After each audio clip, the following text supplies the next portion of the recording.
Ginamit ng paring weirdo ang kanyang jet punch na sa isang iglap ay mabilis na pinatalsik ang kambing. Gulat na gulat si Chopper nang masaksihan ang kakayahan ng priest na si Jadatsu. Tumakbo ito pero hindi siya pinatakas ng paring weirdo. Dahil muling atake si Jadatsu, kaya ginamit ni Choppy ang Rumble Pills at tumalo ng mataas. Agad siyang inabutan ng kalaban dahil malajet ito sa bilis. Kaya nagpapalit-palit si Chopper ng transformation para makaiwas sa mga atake ng paring weirdo.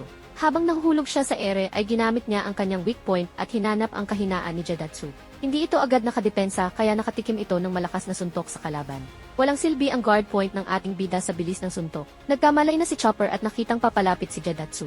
Pinilit nitong bumangon at nag-transform sa walk point. Tapos lumakad si Chopper at kahit nanghihina pinilit niyang makalapit kay Jadatsu. Tapos hinawakan niya ito sa paa at ayaw pakawalan. Pero sinipa siya nito at napabitaw.